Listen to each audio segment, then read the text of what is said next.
তোকে আজ মেরেই ফেলবো আমি। তুই আমার হাত থেকে আর বাঁচতে পারবি না। না না, তুমি এটা করতে পারো না, প্লিজ। তুমি তুমি এরকম করতে পারো না। নিশ্চয়ই পারি। কে ওখানে? তুমি আমার সঙ্গে যা করেছো তারপরে তো আমি নিশ্চয়ই করব। কে ওখানে?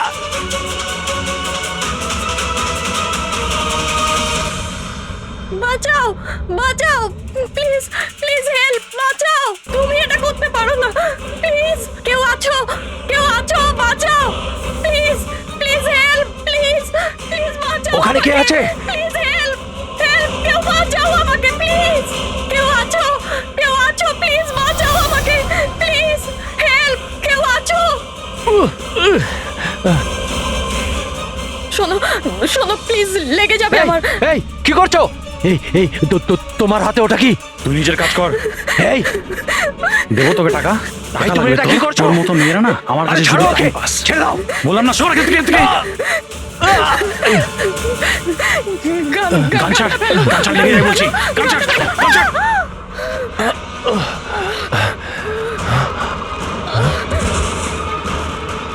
এই গুলি করে দিলে, গুলি করে দিল। হ্যাঁ, খুন খুন করেছে, খুন করে দিয়েছে পুলিশ, খুন করেছে পুলিশ। এই আরেকটা গুলি কে চালালো?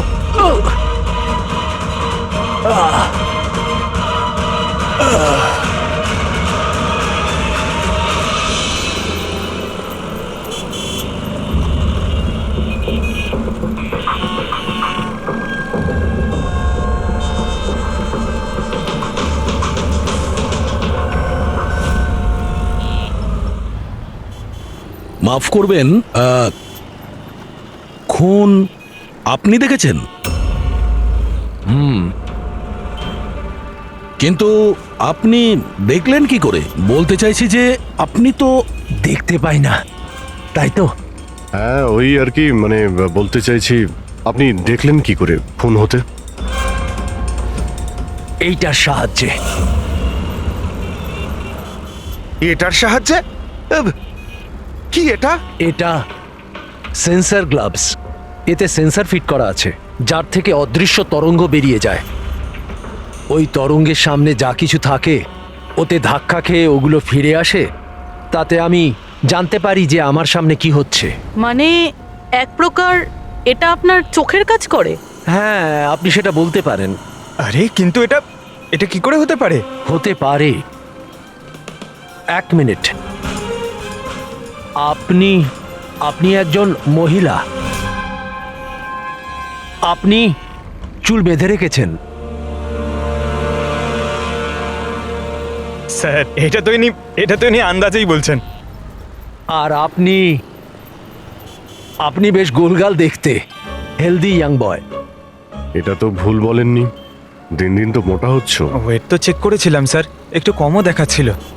আপনি বলছেন যে এই ডিভাইসের সাহায্যে আপনি দেখেছেন কাউকে খুন হতে? একটা মেয়ের খুন হয়েছে স্যার, তাকে গুলি করা হয়েছে, গুলি।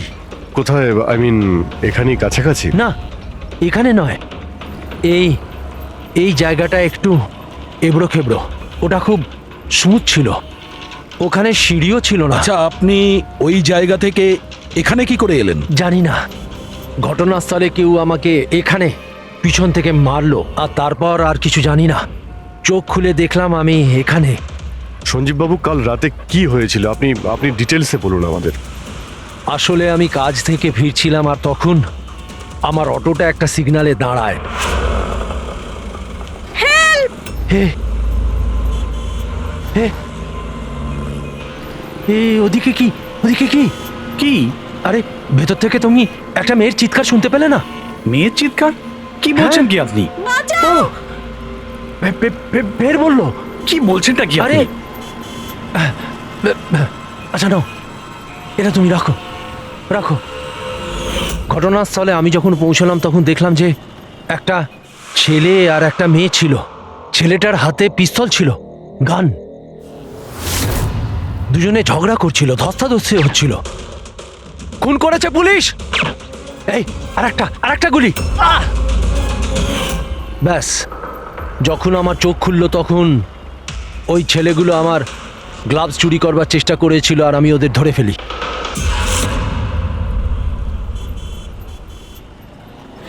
আর আপনি অজ্ঞান হয়ে যাওয়ার পরে খুনি আপনাকে এখানে নিয়ে এসছে আর এখানে ফেলে পালিয়ে গেছে। হ্যাঁ, হতে পারে। আচ্ছা, ওই জায়গাটা কোথায় যেখানে মেয়েটার গুলি লেগেছিল?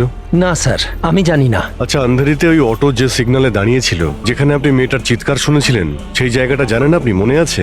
আই অ্যাম সরি, আমি এ ব্যাপারে আপনাদের হেল্প করতে পারবো না। ইটস ওকে, ইটস ওকে, আপনি চিন্তা করবেন না, আমরা ওই জায়গাটার খোঁজ নিয়ে নেব। কিন্তু কি করে? ওই অটো ড্রাইভারকে জিজ্ঞাসা করব। এত বড় শহরে ওই ড্রাইভারকে আপনি কোথায় খুঁজে পাবেন স্যার? পেয়ে যাব। ওদের নেটওয়ার্ক খুবই ফাস্ট, সারা শহরে ছড়িয়ে আছে, পেয়ে যাব।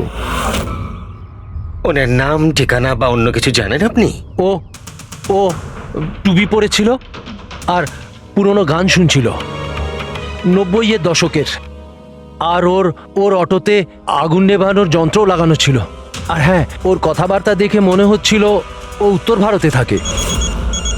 হ্যালো, কি? উত্তর ভারতের লোক? পুরনো গান শোনে, আবার টুপিও পরে, আগুন নেভানোর যন্ত্রও আছে ওর অটোতে। ঠিক আছে, দেখছি।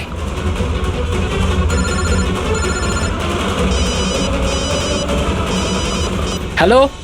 হ্যালো রাজু, হ্যাঁ ভাই। সিআইডি অফিসারেরা একজন অটো চালককে খুঁজছে যে টুপি পরে আর ওর গাড়িতে নাকি একটা আগুন নেভানোর যন্ত্র লাগানো আছে। টুপি ঋষিদ হবে ভাই। হ্যাঁ রাজু, বল। ঋষিদ, কাল রাতে কি আন্ধেরির কোনো সিগন্যালে ছিলিস? হ্যাঁ ছিলাম তো, বল। ওখানে কোনো প্যাসেঞ্জার নেমেছিল নাকি? হ্যাঁ, কিন্তু ও তো অন্ধ ছিল। কি হয়েছেটা কি বল? আরে ওর সাথে একটা দুর্ঘটনা ঘটে গেছে। সিআইডির লোকেদেরকে নিয়ে এসেছে, তোর সাথে দেখা করতে চায়। সিআইডি? সঞ্জীব বাবু, দেখে বলুন তো যে এই অটোওয়ালা কিনা। মনে পড়ছে কিছু আপনার? হ্যাঁ স্যার, ইনিই তো ছিলেন। হ্যাঁ, এই ছেলেটা। স্যার, আমি কিছু করিনি স্যার, আমি কোনো চিৎকার শুনিনি স্যার। হ্যাঁ স্যার, ইনি চিৎকার শুনেছিলেন, কিন্তু আমার স্ত্রী অসুস্থ ছিল, আমার হসপিটাল যাওয়ার ছিল, তাই আমি ওনাকে ছেড়ে চলে গেছি। আরে ভয় পেও না, তোমায় কেউ কিচ্ছু বলবে না। তুমি বলো এই লোকটাকে তুমি কোথায় নামিয়েছিলে? এই তো এই সিগন্যালে ছেড়েছি স্যার। তারপর ওই সিগন্যাল থেকে কোন দিকে গিয়েছিলেন উনি? এই সামনের গলিটার মধ্যে স্যার। ঠিক আছে, তুমি যাও। Thank you very much, thank you. আসুন। আসুন সঞ্জীব বাবু। অটোওয়ালা আপনাকে এই গলির মধ্যে আসতে দেখেছিল। এখানে দুটো রাস্তা আছে, একটা এটা আর একটা ওটা।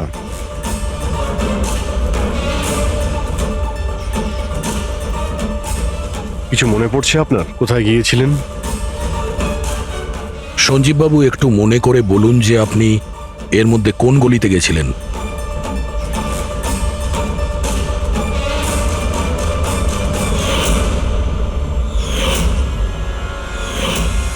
একটা পাখির মতো দেখতে মূর্তি ছিল।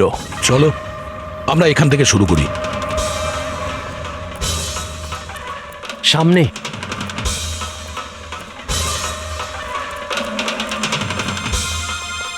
স্যার এই দেখুন। সঞ্জীব বাবু, দেখুন তো এই মূর্তিটাই কিনা। হ্যাঁ হ্যাঁ, এটাই। অভিজিৎ স্যার, মূর্তি পেয়ে গেছি। এটা কি? আরে গুড। এই যে এইটাই। আচ্ছা, এর পরে সঞ্জীব বাবু, এরপর মনে আছে আপনি কোথায় গিয়েছিলেন? 3টে গোল দেখতে পেয়েছিলাম। তোমরা ওই দিকটা দেখো, আমরা এদিকে যাচ্ছি।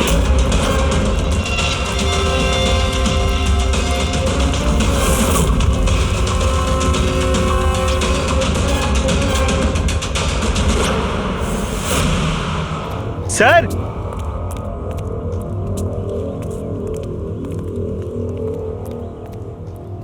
হ্যাঁ, এটা রাউন্ড শেপ, একটা নিচে আর একটা।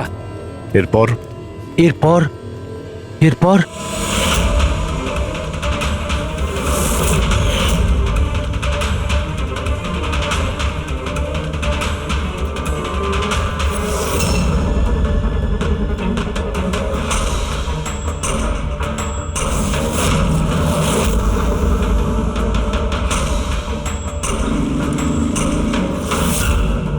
এদিকে এদিকে, এই যে। সাবধানে।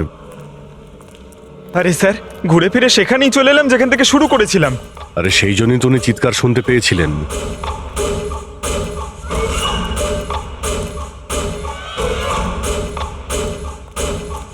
স্যার এই জায়গাটা একেবারে জনবসতির মাঝখানে, তাহলে গুলি চলার আওয়াজ কেউ শুনতে পাইনি কেন? কারণ গানে সাইলেন্সার লাগানো ছিল।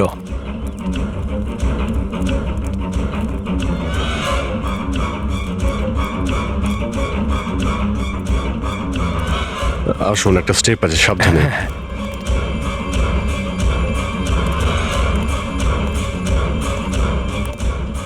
না না, ঠিক আছে।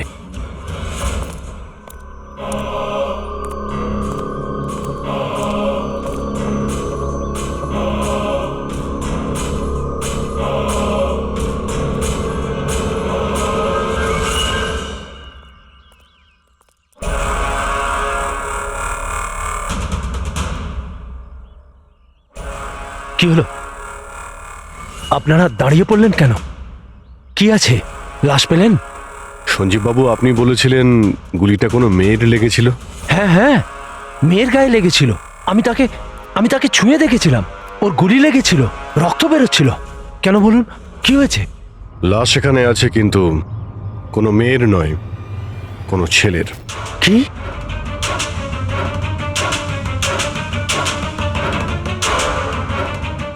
He is dead. মনে হচ্ছে সেই যে ওই মেয়েটাকে মারার চেষ্টা করেছিল। স্যার, ওনার কথা অনুযায়ী এখানে দুটো গুলি চলেছিল।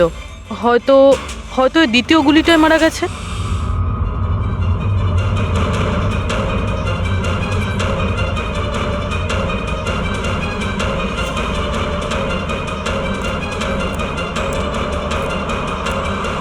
স্যার স্যার এখানেও তো রক্ত পড়ে আছে। ওটা যদি ওর রক্ত না হয় তাহলে এই মেয়েটার হতে পারে। গুলি তো ওর এখানেই লেগেছিল স্যার। যদি মেয়েটার এখানে গুলি লাগে তো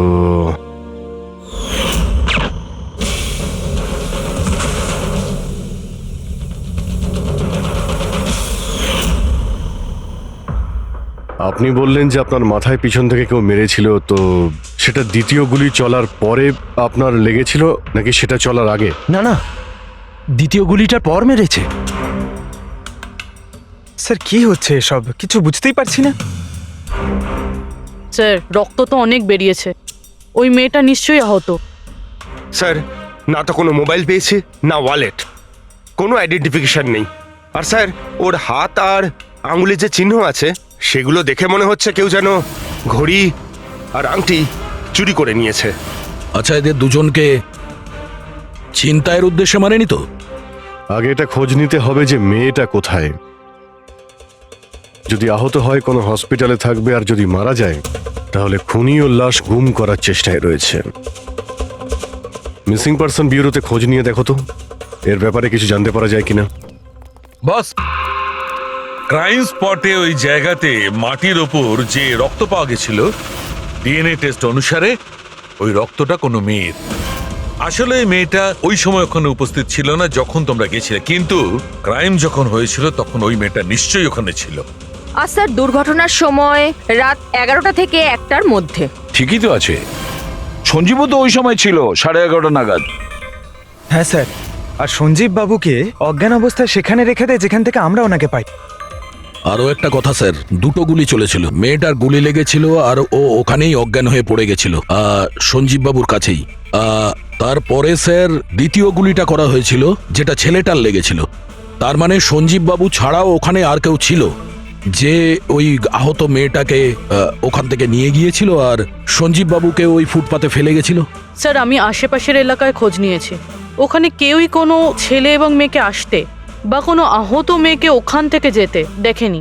আচ্ছা, সালুকে একটা কথা বলো, যদি খুনি সঞ্জীবকে ক্রাইম সিন থেকে তুলে নিয়ে গিয়ে ওখানে যেখানে আমরা ওকে পাই, তাহলে হতে পারে ওই লোকটার কোনো ট্রেসেস সঞ্জীবের পোশাকে আছে। খোঁজ নিতে পারবে কে ছিল সে? অবশ্যই খোঁজ নিতে পারবো। তাহলে খোঁজ নাও।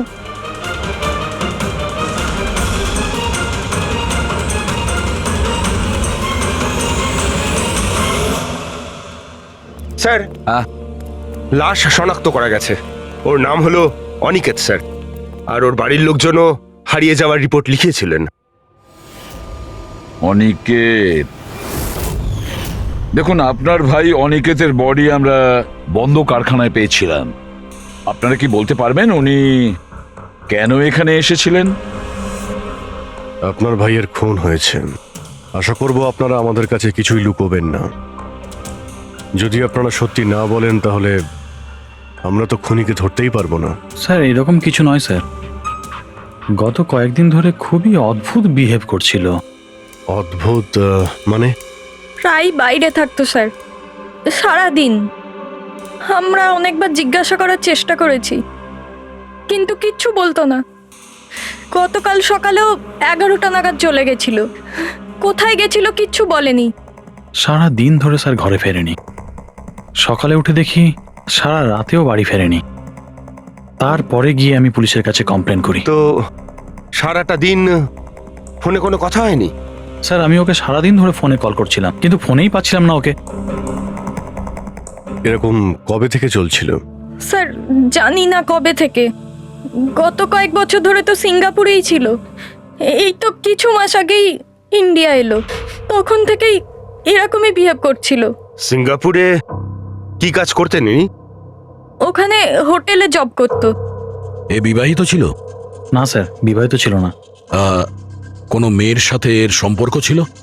কারণ মরার আগে ও কোনো মেয়ের সঙ্গে ঝগড়া করছিল। জানি না স্যার, আমরা কিছুই জানি না এর কোনো মহিলার সঙ্গে কোনো অ্যাফেয়ার বা বন্ধুত্ব আছে কিনা, কিছুই জানি না। স্যার স্যার এনাদের থেকে অনিকেতের নাম্বার নিই আর কল রেকর্ডস চেক করি স্যার। তাতে জানতে পারি যে একটাও মেয়ের নাম্বার নেই স্যার, শুধু ছেলেদের সঙ্গেই কথা বলতো, আর বেশিরভাগই ওর সঙ্গে যারা কাজ করতো তাদের। আর স্যার মৃত্যুর আগেও ও কাউকে ফোন করেনি নিজের ফোন দিয়ে। কোনো মেয়ের নাম্বার পাওয়া যাচ্ছে না, এটা তো খুব অবাক কাণ্ড। স্যার খুবই সাদাসিধে লোক ছিল, শুধু নিজের কাজ নিয়েই ব্যস্ত থাকতো। ঠিক আছে, আপনারা যেতে পারেন। যদি দরকার হয় আপনাদের ডেকে নেব।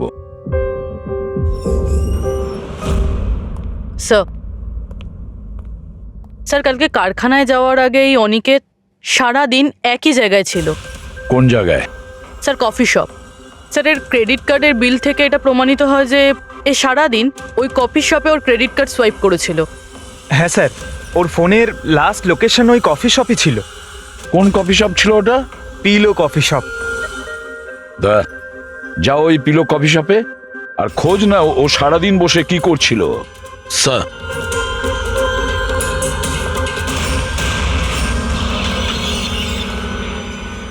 বস কি খবর নিয়ে এসেছো? এমন খবর এনেছি যেটা আমাদের কাছে খুব জরুরি। কি? এর পোশাকের মধ্যে আমি কয়েকটা আলাদা আলাদা ডিএনএ স্যাম্পল পেয়েছি। কিছু মানে? কিছু মানে 5 জন লোকের ডিএনএ স্যাম্পল পেয়েছি। 5? হ্যাঁ 5, আর এই 5 জনই মেয়ে। আর সঞ্জীবের জামা কাপড় থেকে আমরা 2 ধরনের ডিএনএ পেয়েছি, আর এই দুটো স্যাম্পল অনিকেতের জামা কাপড় থেকে পাওয়া স্যাম্পলের সঙ্গে ম্যাচ করে গেছে। মানে 5 জনের মধ্যে 2 জন যারা অনিকেতকে ছুঁয়েছিল, ওরা আবার সঞ্জীব বাবুকেও ছুঁয়েছিল।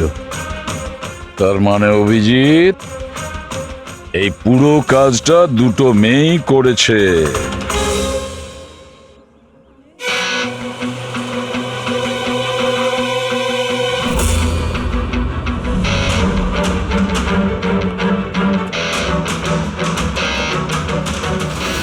আচ্ছা এই ছবিটা দেখুন, আপনি একে চেনেন?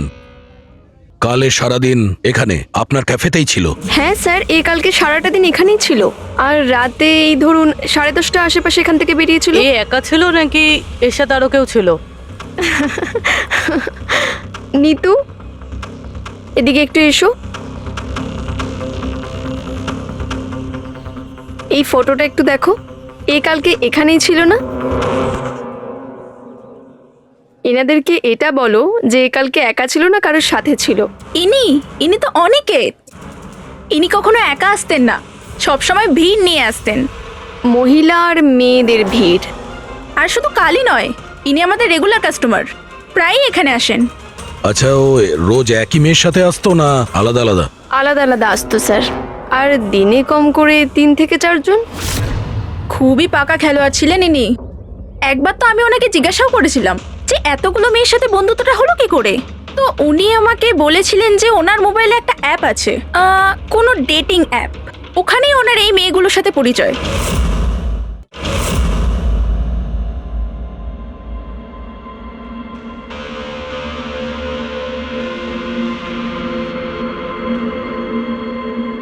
কিছু জানতে পেরেছো?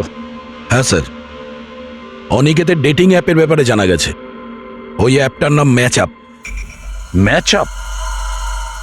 এটা দুজনের সাথে বিয়ে দেওয়ার কোনো অ্যাপ নয় তো? হ্যাঁ স্যার, ওই রকমই কিছু। কিন্তু অনিকেত এই অ্যাপের ভুল ব্যবহার করেছে। ও এই অ্যাপের সাহায্যে এতগুলো মেয়ের সঙ্গে কন্ট্যাক্ট করেছে স্যার, আর ওদের সঙ্গে বন্ধুত্ব করেছে। আর মনে হচ্ছে বিয়েও কাউকেই করতে চায়নি, শুধুমাত্র টাইম পাস করছিল। এই অ্যাপে শুধুমাত্র চ্যাটিংই হয়, আর কারো নাম্বার এই অ্যাপে শো করে না স্যার। স্যার, আমরা অ্যাপ ডেভেলপ কোম্পানি থেকে 4টে মেয়ের ব্যাপারে খোঁজ নিয়েছি, অনিকেত যাদের খুব টাচে ছিল। ইনফ্যাক্ট মার্ডার হওয়ার দিনও ওদের সঙ্গেও ক্যাফেতে দেখা করেছিল। পুরবি কথা বলছে। প্রথম মেয়েটা হলো মোনা। হ্যাঁ, আমি দেখা করেছিলাম ওনার সাথে কফি শপে এই 4টে নাগাদ। কফি খেয়েছিলাম আর একটু কথাও বলেছিলাম আমরা। তারপর আমাকে বেরোতে হলো, আমার কিছু আর্জেন্ট কাজ ছিল। স্যার, এ বলছে যে কফি শপের পরে ও বিউটি পার্লারে গিয়েছিল, আর ওখান থেকে একটা মুভির প্রিমিয়ারে। দ্বিতীয় জন হলো রূপালী। তাহলে বলো, তোমার কি বক্তব্য? ও অনেক দিন ধরে আমার পিছনে পড়েছিল, খালি বলতো দেখা করো দেখা করো। ভীষণই বোরিং ছিল, আই টেল ইউ। ওর সাথে 1 কাপ কফি যে আমি কিভাবে খেয়েছি, আর কফিটা শেষ হওয়ার সাথে সাথেই আমি ওখান থেকে বেরিয়ে গেছি। ও বলেছিল স্যার ও অনিকেতের সঙ্গে 6টার সময় দেখা করেছিল, আর তারপরও ফ্যামিলি ফাংশন অ্যাটেন্ড করতে আন্ধেরি গিয়েছিল। আর তৃতীয় অঞ্জু স্যার। ওর সাথে তো সময়টা বুঝতেই পারিনি। কত ভালো ভালো কথা বলতো। আপনি জানেন আমরা সেদিন কত কথা বললাম। হঠাৎ করে ও বললো ওকে কোথাও যেতে হবে। আমরা ডিসাইড করলাম যে আমরা আবার দেখা করব, আর তারপর চলে গেল। এই মেয়েটা কফি শপ থেকে বাইরে বেরই হয়নি। এর স্টেটমেন্ট অনুযায়ী ও কফি শপেই বসেছিল কফি শপ বন্ধ হওয়া পর্যন্ত, 12টা অবধি। স্যার, এদের স্টেটমেন্ট আমরা ক্রস চেক করেছি, ঠিকই বলছে। স্যার, সঞ্জীববাবু বলছেন কোনো মেয়ের গুলি লেগেছিল। এদের 3 জনকে চেক করা হলো, কিন্তু কোনো আঘাতের চিহ্ন নেই। তোমরা তো 4টে মেয়ের কথা বলেছিলে, তাহলে চতুর্থ মেয়েটি গেল কোথায়? স্যার, 4 নম্বর মেয়েটা হলো এরিকা। আমরা এই অ্যাপের সাহায্যে ওর সঙ্গে কন্ট্যাক্ট করার চেষ্টা করেছিলাম, কিন্তু ও কোনো রেসপন্স করেনি। তাহলে এক কাজ করো, ওই মেয়েটার সঙ্গে গিয়ে দেখা করো।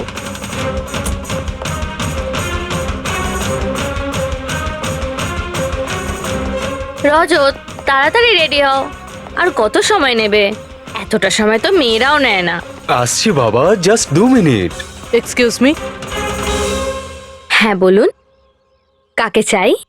এরিকা। হ্যাঁ আমি, কিন্তু আপনারা? সিআইডি। সিআইডি? এসব কি? হ্যাঁ, কি হয়েছে স্যার? স্যার, কোনো প্রবলেম হয়েছে? আপনাকে আমরা মেসেজও করেছিলাম ম্যাচ আপ অ্যাপ থেকে। আপনাকে সিআইডি ব্যুরোতে আসতে বলেছিলাম, আপনি আসেননি, তো আমাদের আসতে হলো। Match up app? এটা কি? Dating app. Dating app? তুমি এই ডেটিং অ্যাপে কি করছো? হ্যাঁ, শোনো, ওনাদের কোনো ভুল হচ্ছে, আমি কোনো ডেটিং অ্যাপে নেই। সেটা কিভাবে হতে পারে? আপনার প্রোফাইল আছে, আপনার ডিসপ্লে পিকচার রয়েছে। শুনুন, আমি একজন বিবাহিতা, আমি কোনো ম্যারেজ সাইট বা ডেটিং অ্যাপে নেই। ইনি আমার হাজব্যান্ড রজত, আর আমি ওনার সাথে বিয়ে করে খুব হ্যাপি। আমার এসব করার কোনো প্রয়োজন নেই। ম্যাডাম, আপনি যদি সত্যি বলেন তাহলে এটা কি? আপনার প্রোফাইলে এই ডেটিং অ্যাপে কি করে? দেখুন, আমি সত্যিই বলছি, আমি জানি না এটা কি। আমি এরকম কোনো প্রোফাইলই বানাইনি। তো আপনি এটা বলতে চাইছেন যে আপনার নামে কেউ ফেক আইডি বানিয়েছে? আচ্ছা, আপনি কোনো অনিকেত নামে কাউকে চেনেন? অনিকেত? এই লোকটা? না স্যার, আমি একে চিনি না। স্যার, কি করছেন আপনারা? কেন আমাদেরকে ডেকেছেন? আমরা আপনাদের বলিনি, কিন্তু অনিকেত, যার সঙ্গে আপনারা কফি শপে দেখা করেছিলেন, ওর খুন হয়ে গেছে ওই রাতেই। কিন্তু স্যার, আমরা ওকে কেন মারবো? আমরা তো ওকে ঠিকমতো চিনতামই না। ইনফ্যাক্ট এই ঘটনার কিছুদিন আগে তো ওর সাথে চ্যাট হয়েছিল আমার অ্যাপে। হ্যাঁ, আর ওই দিনই তো আমি প্রথমবার দেখা করেছিলাম ওর সাথে। আর আমার সাথে তো ওর সেরকম কোনো শত্রুতাও ছিল না। আর আমি তো ওই অ্যাপেই নেই, এমনকি আমি ওকে চিনিও না। ওই অ্যাপের প্রোফাইলে আপনার পার্সোনাল পিকচার ছিল, সেই পিকচার আপনার ফোন থেকেই নেওয়া হয়েছিল। কোনো স্ট্রেঞ্জারের কাছে আপনার ছবি কিভাবে আসবে? ম্যাম, আমি জানি না আমার ছবি কিভাবে ওর কাছে গেল। আমার ফোন কিছুদিন আগে হারিয়ে গিয়েছিল। ফোন চুরি হয়ে গেছে? কোথায়? স্যার ঠিক জানি না, মনে পড়ছে না। কোনো ব্যাপার না, আপনারা কিছুক্ষণের জন্য আমাদের সাথে কোঅপারেট করুন, আমরা জেনে যাব খুনিকে।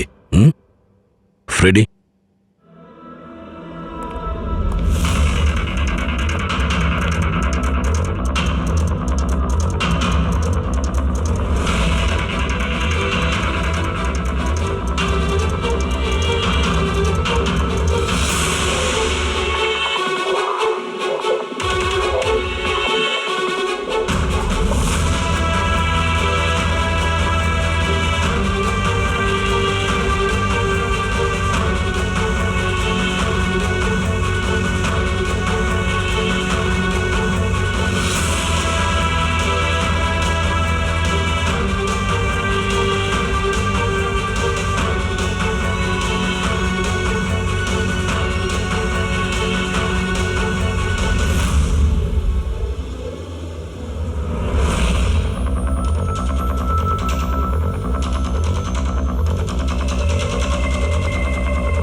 সঞ্জীব বাবু, এদের মধ্যে কেউই না যে ওদিন ঘটনাস্থলে ছিল?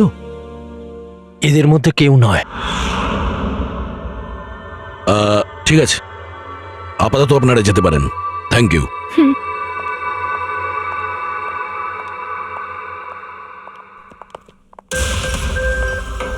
না স্যার, এদের মধ্যে তো কেউ না। স্যার বাকি তিনজনের মতন ওরও কোনো চোট নেই, কিন্তু কিন্তু ওই মেয়েটার আঘাত ছিল, চলার অবস্থাই ছিল না।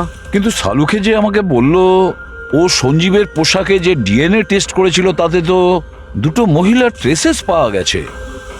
ঠিক আছে, কিন্তু একজন আহত হতে পারে, আরেকজন সেও তো ওই চারজনের মধ্যে একজন হতে পারে। স্যার এই চারজনের জল খাওয়ার গ্লাসগুলো ফরেন্সিকে পাঠিয়ে দিয়েছি, রিপোর্ট আসবে। স্যার, হ্যাঁ স্যার ওই দুটো মেয়ের ডিএনএ এই চারজনের সঙ্গে ম্যাচ করেনি। কি ম্যাচ হচ্ছে না? তাহলে মেয়ে দুটোকে পাবো কি করে? এক মিনিট। কি হলো সঞ্জীব?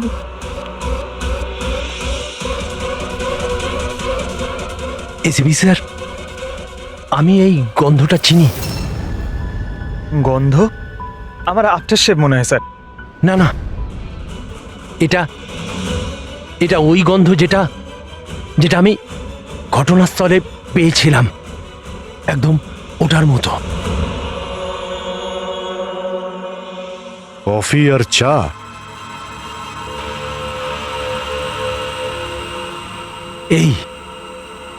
এই গন্ধটা ঘটনাস্থলে, এই গন্ধটাই ছিল।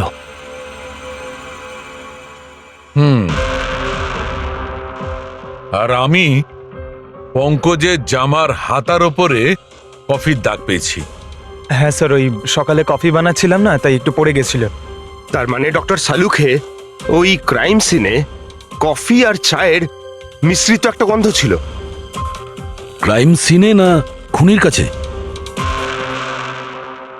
চা আর কফির মিশ্রিত কোনো স্মেল তখনই আসে যখন সে বারবার চা আর কফি বানায়, যেমন কোনো কুক বা কেউ কফি শপে কাজ করলে, যেমন পিলো কফিতে।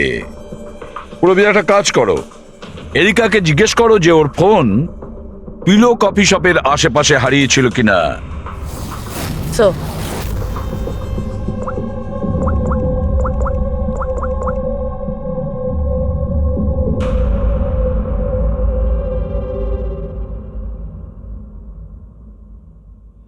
স্যার হ্যাঁ স্যার ওনার ফোন ওখানেই হারিয়েছিল, ওই কফি শপে।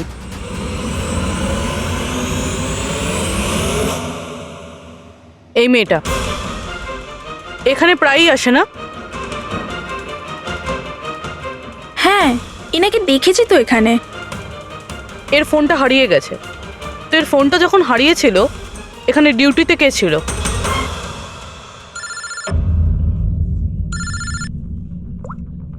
হ্যালো,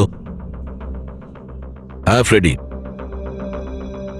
ও গুড, ঠিক আছে, আমরা এক্ষুনি ওখানে পৌঁছচ্ছি। পুরবি, স্যার ফ্রেডির ফোন ছিল। ওই হসপিটালটার খোঁজ পাওয়া গেছে যেখানে ওই আহত মেয়েটা ভর্তি আছে। স্যার ওই মহিলাই যে অনিকেতের খুন করেছিল? হ্যাঁ, ওই মেয়েটা। আমাদের এক্ষুনি ওখানে যেতে হবে। স্যার আমাদের এখন বেরোতে হবে, কিন্তু যতক্ষণ অবধি জিজ্ঞাসাবাদ কমপ্লিট না হচ্ছে কেউ কফি শপ থেকে বেরোবে না।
এক্সকিউজ মি, আমি এক্ষুনি আমার বোনকে ডিসচার্জ করাতে চাই।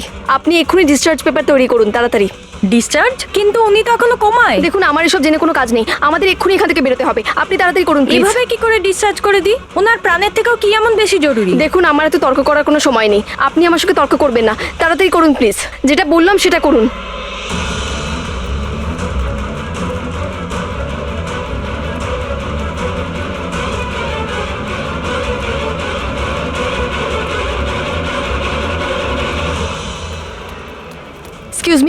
এক্সকিউজ মি, আমার দিদি স্বপ্নাকে এক্ষুনি ডিসচার্জ করাতে হবে, এক্ষুনি। ওর বিলের টোটাল অ্যামাউন্টটা বলবেন প্লিজ।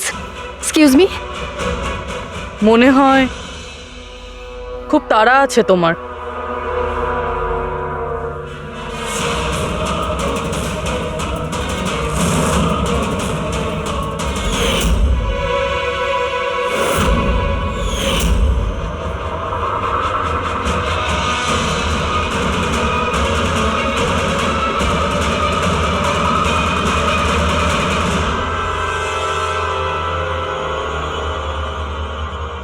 ক্যাফেতে ওই ফোন কলটা, ওটা আমাদেরই প্ল্যান ছিল। আমরা এটাই দেখতে চাইছিলাম যে ওই আহত মেয়েটার মিথ্যে খবরের জালে কে ফাঁসে। আর তুমি ফেসে গেলে। এটাও ভাবলে না যে সিআইডি তোমাকে ফলো করছে? তুমি নিজেই আমাদের এখানে নিয়ে এসেছো, আর তাই পালিয়ে কোনো লাভ নেই। সেই জন্য তোমার জন্য এটাই ভালো হবে, নিজের অপরাধ স্বীকার করে নাও।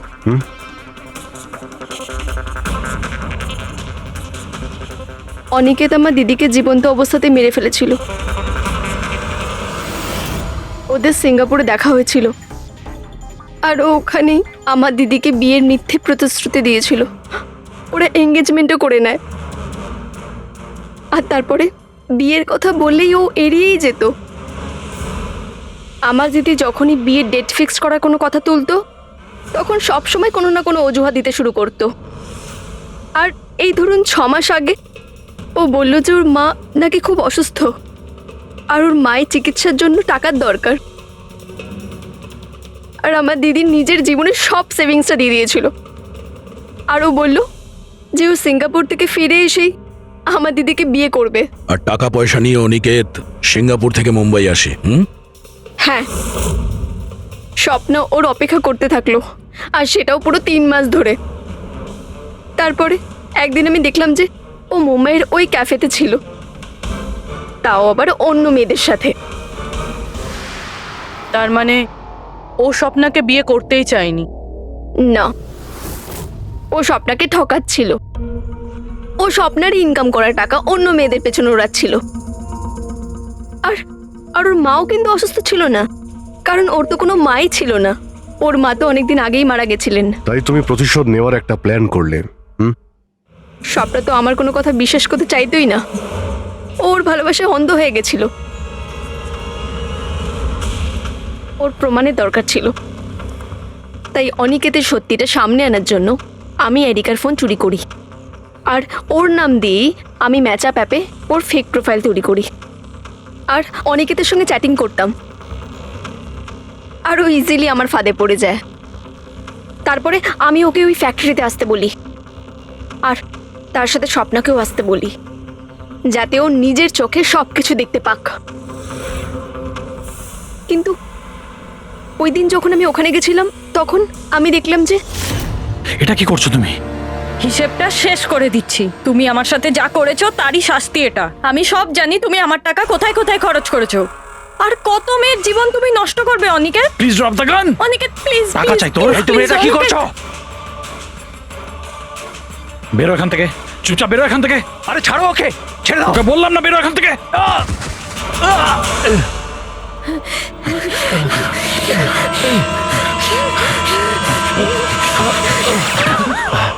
এই, গুলি করে দিলে, গুলি করে দিল। হ্যাঁ, খুন খুন করে দিয়েছে পুলিশ। এই, আরেকটা গুলি কে চালালো? আরেকটা গুলি চালিয়েছে পুলিশ।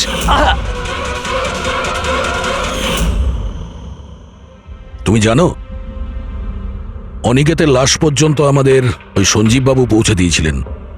উনি দেখতে পান না, কিন্তু ওনার ওই সংবেদনশীল দস্তানা, সেন্সিটিভ গ্লাভস, চোখের থেকে কম না। প্রতিশোধ নেওয়ার জন্য তুমি অনিকেতকে খুনই করে দিলে, কিন্তু এখন তো সারা জীবন জেলেই কাটবে। আর তোমার বোন স্বপ্না, যার জন্য তুমি এই সব করলে, সে তো আগে থেকেই কোমাতে রয়েছে। আর যেদিনও কোমা থেকে ঠিক হবে, সেদিন তোমার কাছেই যাবে, জেলের গরাদের পিছনে।